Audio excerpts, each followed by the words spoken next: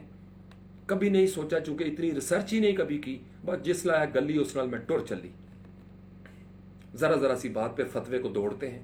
وہ بھائی اگلے کے لیے بخشش اور مغفرت کی دعائیں کرو، امت کو جوڑنے کی بات کیا کرو، یہ بڑا ضروری ہے۔ یا حی یا قیوم، یہ ضروری تھا۔ رمضان المبارک میں کوشش کرتا ہوں کہ اس طرح نہ ہوں، لیکن شاید یہ ضروری تھا، اور دعا کرتا ہوں کہ اللہ کریم مجھے اور آپ کو اس کو سمجھنے اور اس پر عمل کرنے کی توفیق عطا فرمائے۔ یا حی یا قیوم، کاش آپ لوگ سمجھ جائیں۔ بار بار سننا کیا کہا ہے میں نے، سمجھ آ جائے گی انشاءاللہ تعالی، ورنہ آپ کی چوائس ہے۔ میں تو آپ کو بتا رہا ہوں اکثریت فتنے کی طرف دوڑتی ہے، تو آپ کی چوائس ہے نا بھائی، میرا فرض تھا کہنا، میں نے کہہ دیا، میں نے چوائس کر لی ہے۔ بلے شاہ سمرنا نہیں تو گور پیا کوئی اور، میں ایک ایسی زندگی جینے کی خواہش میں مبتلا ہوں جسے فنا سے ڈر لگتا ہے۔ میں فنا والی زندگی نہ جینا چاہتا ہوں، نہ مرنا چاہتا ہوں اس زندگی کے ساتھ، مجھے بقا اچھی لگتی ہے، میں ہمیشہ رہنا چاہتا ہوں۔ اس لیے میں ایک ایسے نظام میں جانا چاہتا ہوں جہاں پہ جاویدانی کیفیت مل جائے، جہاں پہ جاویدانی کیفیت مل جائے، اور میں عزت کی تلاش میں رہتا ہوں، اس لیے میں دوسروں کی بھی عزت کرتا ہوں۔ میں انسان کو انسان ہونے کی وجہ سے باعث تکریم سمجھتا ہوں، میں علماء کرام کو علماء کرام ہونے کی وجہ سے باعث تکریم سمجھتا ہوں، اور جو میری نظر میں یا تاریخ میں علماء سو ہیں میں ان کا ذکر ہی نہیں کرتا۔ جب کبھی وقت آئے گا، کچھ اس طرح کی بات سامنے آئے گی، وہ ذکر بھی ہو جائے گا، لیکن یہاں پبلک فورم پہ میں کیوں اپنا وقت ضائع کروں؟ میرے پاس محبت کی اتنی باتیں ہیں، میرے پاس وقت ہی نہیں ہے کہ میں نفرتوں کی طرف جاؤں، تو مجھے اسی طرف رہنے دیا کرو پلیز، مجھے اسی طرف رہنے دیا کرو۔ میں مسکراتا ہوا اچھا لگتا ہوں، میں بے جی کا مٹھو شاہ ہوں، مجھے میٹھا ہی رہنے دو۔ بڑی کڑواہٹیں ہیں میرے اندر، یقین کیجئے بڑی کڑواہٹیں ہیں، سر سے پاؤں تک کڑوا ہو جاتا ہوں، بعض اوقات منہ کڑوا ہو جاتا ہے، لیکن اپنی ان کڑواہٹوں کے باوجود بے جی نے مجھے مٹھو شاہ رکھا ہے۔ میں اسی طرح ہی رہنا چاہتا ہوں، مٹھو شاہ بن کر ہی دنیا سے جانا چاہتا ہوں۔ یہ مٹھاس ضروری ہے، اور میری زندگی کی عمر بھر کی کڑواہٹیں ایک طرف، اور میرے نبی صلی اللہ علیہ وسلم کا پیارا میٹھا نام ایک طرف۔ ایک دفعہ محمد کہنے کی دیر ہے صلی اللہ علیہ وسلم۔ دیکھیے نا اردو زبان کس قدر خوش قسمت زبان ہے کہ اس میں ایک لفظ آیا محبت، اور بالکل اسی وزن پہ آیا جس پہ محمد ہے۔ آپ کبھی ادا کر کے دیکھیے گا، محمد، ہونٹ بھی اسی طرح ہی ہلتے ہیں، محمد، محبت، محمد، میوٹ کر کے دیکھیے گا کبھی،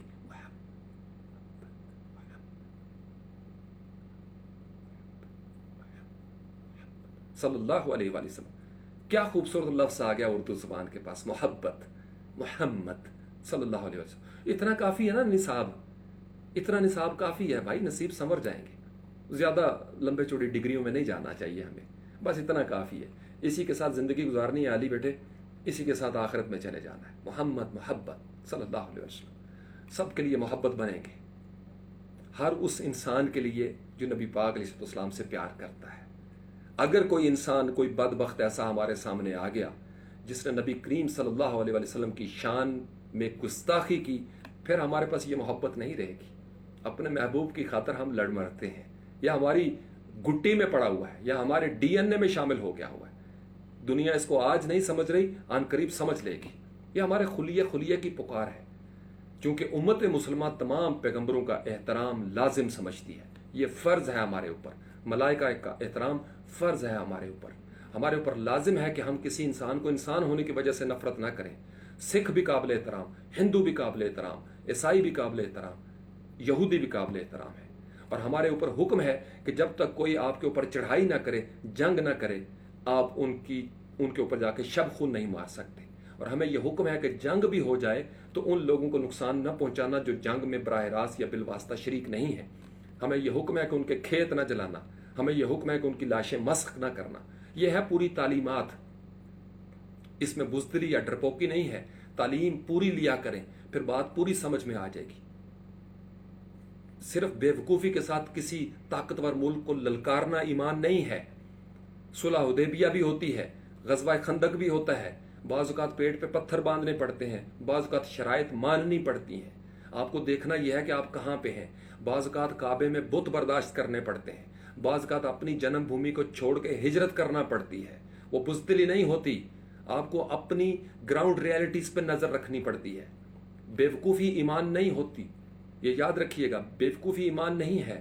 نبی کریم صلی اللہ علیہ وسلم نے فرمایا تھا کہ مومن سادہ تو ہو سکتا ہے، بے وقوف نہیں ہو سکتا۔ یہ جو ہو سکتا ہے نا، اس کا مطلب یہ ہے کہ مومن کو کننگ ہونا چاہیے، وائز ہونا چاہیے، اس کو زیرک ہونا چاہیے، عقل استعمال کرنی چاہیے اس کو، وہ بے وقوف نہ ہو کہ کوئی اس کو ٹیشو پیپر بنا دے۔ مومن ایک سوراخ سے 2 بار نہیں ڈسا جاتا، ہم اس نظام سے بار بار ڈسے جا رہے ہیں۔ ہم مومن ہیں، نام کے مومن بنا دیے گئے، ہم ایک ہی نظام سے بار بار ہم ڈس رہے ہیں، ڈسے جا رہے ہیں، ڈسوائے جا رہے ہیں۔ ہماری سمجھ میں اتنی بات نہیں آتی، ہمارے ایمان کا مسئلہ ہے، اس نظام کو تبدیل کرنا ہمارے ایمان کا تقاضا ہے۔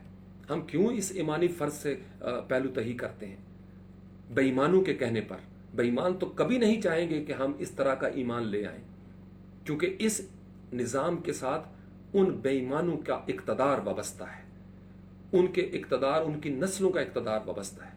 میرا اور آپ کی محرومیاں اس کے ساتھ جڑی ہوئی ہیں، ان کی خوشحالی جڑی ہوئی ہے، میرے اور آپ کی فقیری جڑ گئی اس کے ساتھ، ان کے اثاثے جڑ گئے ان کے ساتھ۔ مجھے اور آپ کو عدل و انصاف نہیں مل رہا، ان کو ہر طرح کی سہولت موجود ہے، وہ ایک فون کال پہ ان کو انصاف مل جاتا ہے، ان کو تو چھٹی کے روز انصاف مل جاتا ہے، رات گئے ان کو انصاف مل جاتا ہے، مجھے اور آپ کو نہیں ملتا۔ ہم قطاروں میں کھڑے ہیں، اس رائج نظام نے ہمیں قطاروں میں کھڑا کیا ہے، ہمارے بوڑھے والدین کو، پینشنرز کو قطاروں میں کھڑا کیا ہے، ہمارے جو بیمار ہو جاتے ہیں ان کی ہسپتالوں میں زندگی دیکھیے گا، ان کے بیمار ہو جائیں تو ان کی ہسپتالوں میں زندگی دیکھیے گا، ہمارے بچے جن سکولوں میں پڑھتے ہیں ان کو جا کے دیکھیں، پھر آپ بھول جائیں گے اس رائج نظام کی تعریف کرنا۔ یہ انتہائی فرسودہ بگڑا ہوا نظام ہے۔ ان ساری حقیقتوں کے باوجود میں آپ کو ہمیشہ یہ کہتا ہوں کہ ایک ہے ریالٹی اور ایک وہ راستہ ہے جو آپ کی گراؤنڈ ریالٹیز کے ساتھ چلتا ہے، ایک وہ ہے جو فیکچول چیزیں چل رہی ہیں اور آپ کس جگہ پہ کھڑے ہو، ان دونوں چیزوں کو ملا کے دیکھنا پڑتا ہے، ان دونوں چیزوں کو ملا کے۔ بیوقوفی نہیں کرتے اس میں، کسی کے کہنے پر آپ چل پڑو گے، پروپیگنڈا کر دو گے۔ آپ یہ بات اپنے پلے سے باندھ لیں کہ وطن عزیز پاکستان کی شان ہے یہ مسلح افواج، اور اس میں کوئی شک نہیں۔ آج جب میں اور آپ اس وقت بات کر رہے ہیں نا بڑے مزے سے اپنے گھر میں روزہ کھول کے سکون کے ساتھ، تو اس وقت بھی نوجوان کہیں شہید ہو رہے ہیں، کہیں زخمی ہو رہے ہیں، وہ ماؤں کے بیٹے ہیں جن کی آنکھیں جاگ رہی ہیں اس وقت بھی، اور ہم مزے سے یہاں بیٹھے ہوئے ہیں، سکون کے ساتھ بیٹھے ہوئے ہیں۔ بڑا آسان ہے ان کو کرٹک کرنا۔ کبھی وہ جا کے آپ کو، میں اس ماحول میں پلا ہوں، مجھ سے پوچھئے کتنے نیکوکار لوگ ہیں وہاں پہ، کس طرح اس وطن کی محبت میں تڑپتے ہیں وہاں پہ، آپ سمجھ رہے؟ تو کسی نے کیمپین چلائی اور شیئر کرتے جا رہے ہیں۔ ذرا اتنی سی بھی سوچ نہیں کہ ہم کر کیا رہے ہیں، کہ اگلے نے استعمال کیا لفظ فوج ایسا کرتی ہے، اور فوج ہمارے لیے جان قربان کر رہی ہے۔ یہ بات کرو نا، سمجھ میں آتا ہے۔ فوج کے پیارے پیارے 18، 20، 22 سال کے نوجوان ہیں جو قربان ہو رہے ہیں۔ کبھی وہ ان کی تاریخ پڑھ کے دیکھا کرو، کسی کی شادی ہونے والی تھی، کسی کی شادی کے بعد پہلا بچہ آ رہا تھا اور وہ شہید ہو گیا، کوئی سپاہی جا رہا ہے، کوئی کیپٹن جا رہا ہے، کوئی کیا جا رہا ہے۔ اسی طرح ہماری پولیس بھی، اسی طریقے سے رینجرز ہمارے ISI والے گمنام مجاہدین ہیں، شہادتیں دے رہے ہیں۔ کوئی پتہ چلا ہے کبھی آپ کو اس وطن کے لیے کس قدر قربانیاں وہ دے رہے ہیں؟ سیاستدانوں نے بھی دی ہیں، دانشوروں نے بھی دی ہیں، صحافیوں نے بھی دی ہیں۔ تو اس بات کی طرف رہیں، کوشش کیا کریں پازیٹیوٹی کی طرف رہیں، ایسے کسی کی بات پر اٹھ کر فیک نیوز اور پروپیگنڈا کو اون نہ کر لیا کریں۔ انہوں نے زندگیاں گزار دی ہیں، اور اگر وہ بک گئے ہیں جن کا ہم نے نام لیا، جو ملک کی قومی سلامتی کے ادارے ہیں، تو پھر الامین الحفیظ، پھر بات کیسی کرنی؟ پھر بیٹھے رہو، پھر تو ہم غلام بنا دیے گئے نا۔ تو میرا ایمان ہے، میرا یقین ہے کہ ایسا ممکن ہی نہیں ہوتا۔ واصف واسفہ نے کہا تھا کہ حکومت کبھی غدار نہیں ہو سکتی، اور یہ ہماری اسلامی روایت میں یہ کانسیپٹ ہے کہ امت کا اجتماعی شعور کبھی فسق کی طرف نہیں جائے گا۔ تو اس بڑی پکچر کو دیکھا کریں۔ یہ چھوٹی چھوٹی گلی محلے میں آپ کو نہیں پتا کون پیسے لے کر پیج چلا رہا ہے، کون کس کی ایما پر کہاں سے اکاؤنٹ چلا رہا ہے، آئی پیز کا آپ کو پتہ نہیں،